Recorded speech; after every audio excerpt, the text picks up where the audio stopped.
Hello,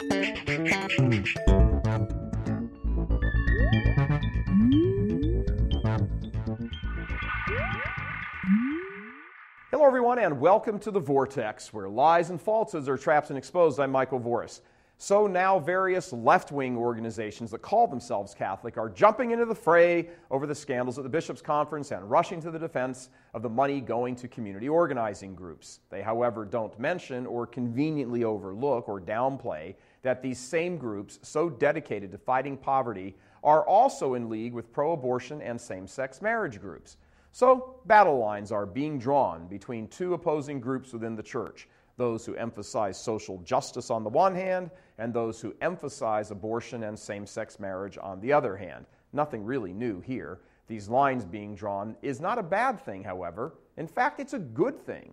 People will have to choose sides. See, people clearly declaring where they stand in a time of muddled messages and half-truths is always a good thing. It's a matter of emphasis. Do you see the church's primary mission as tending to souls or tending to bodies? It's really that simple. Not one or the other, but which one primarily? Is it more important for the church to care for the physical needs of the body and all of the accompanying psychological concerns, or is it more important for the church to bind up the wounded souls and fill them with the truth of the faith established by Christ? This dualism, this kind of battle between body and soul, has been present in the faith almost since the beginning. It's a question of where the emphasis gets placed, spiritual needs or physical needs. Now, in a practical matter, of course the body needs tending to, and no one's saying anything differently. It's hard to preach Christ to a man writhing in hunger. But it is possible to feed him and teach him the truths of Christ at the same time. And here is where the social justice crowd parts company with the Catholic Church. The never-ending drum-banging clarion call to use the church as some sort of giant social relief agency to the near exclusion of lifting the souls of the poor to Christ in His holy Catholic Church. See, we have a recent example of this. In Latin America, liberation theology was all the craze in the 1970s and the 1980s. Theologians and clerics by the scores de-emphasized the gospel of Christ and emphasized the gospel of social justice. The gospel of the preferential option for the poor was preached so fervently and used as a means to challenge and overthrow selfish governments in Latin America that the eternal truths of Christ were essentially ignored. People's bellies were filled, but their souls were starved. What happened?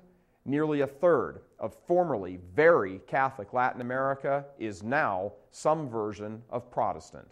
It would seem that the people of Latin America were more than happy to turn to the Catholic clergy and theologians when they were politically hurting, but when it came to spiritual pain, the half-truths of Protestantism beat out the almost never-spoken truths of Catholicism. See, perhaps this is akin to what Jesus meant in the famous Martha and Mary passage, where Martha was running around taking care of dinner plans to feed the body, and Mary was sitting at Jesus' feet having her soul fed. Jesus said to Martha, "Martha, Martha, you are anxious and worried about many things. There is need of only one thing. Mary has chosen the better part, and it will not be taken from her." No doubt they all sat down to a sumptuous dinner, but only Mary was fed physically and spiritually. I'm Michael Voris.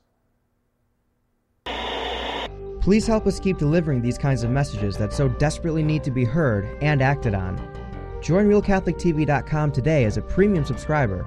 Become immersed in the faith established by Jesus Christ. The Catholic Church is the only hope against evil because that is its God-given mission. As our Lord said, "Apart from me, you can do nothing." Join RealCatholicTV.com today as a premium subscriber and come to learn and love Christ more deeply.